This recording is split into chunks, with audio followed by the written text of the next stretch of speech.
I recognize that servant leadership is authentic leadership. The only reason we need the term servant is because too many people today have confused leadership as an achievement to be reached rather than a commitment to serve.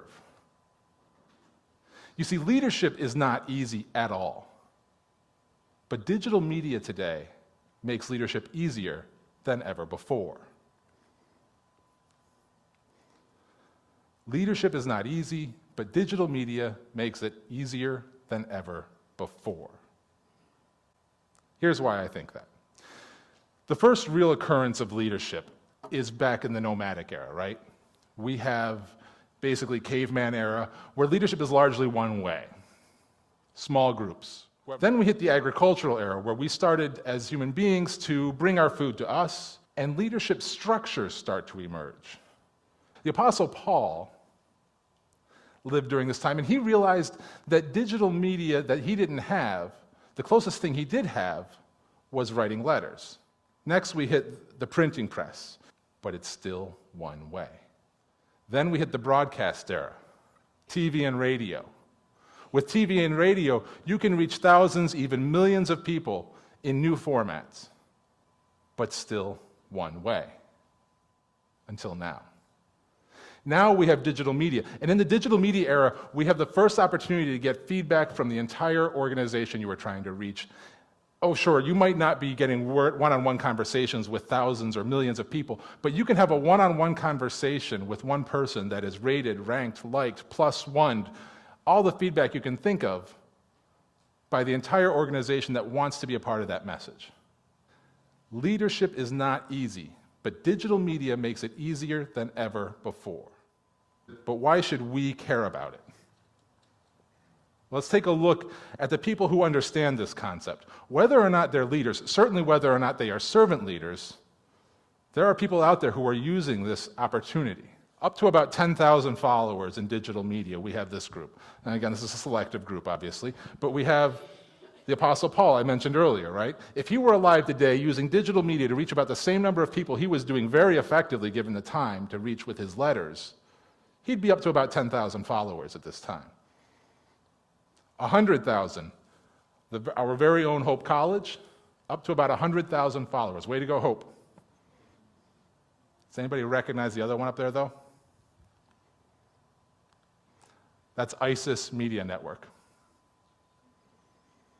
Now, if you're not aware, ISIS is very effective at using social media. They're influencing our communities.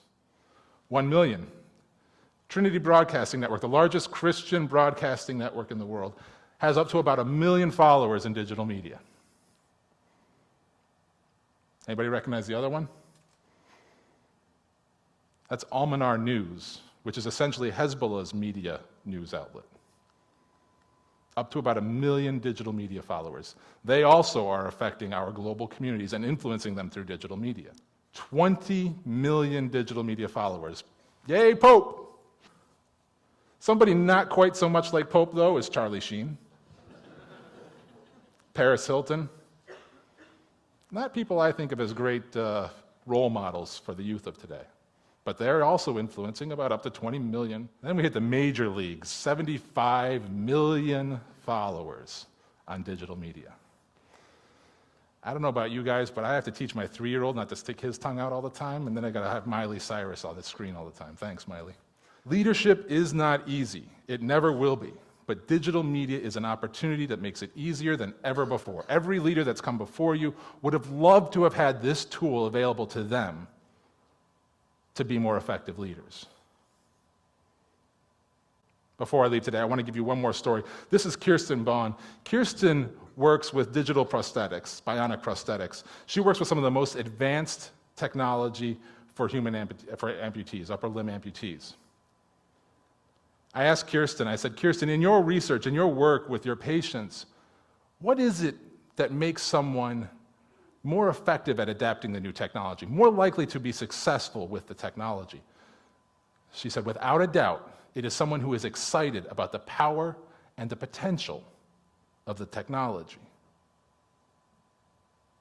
That's interesting, Kirsten. I said, what is it that makes it more challenging? What is it that's still difficult for your patients to do, no matter how much time they spend working with the technology? And she said, well, the problem with bionic technology today is it still doesn't provide sensatory feedback. You see, a natural hand has the ability to sense something in it. They know, you know as an individual whether something is being held too tight or too loose and is going to slip through your fingers. But a bionic limb doesn't have that sensory feedback. How much is that like leadership? You see, we have the power and the opportunity before us if you're excited about it. And the sensory feedback problem, we don't have that anymore. We have digital media to give us instantaneous feedback from a global audience on your message.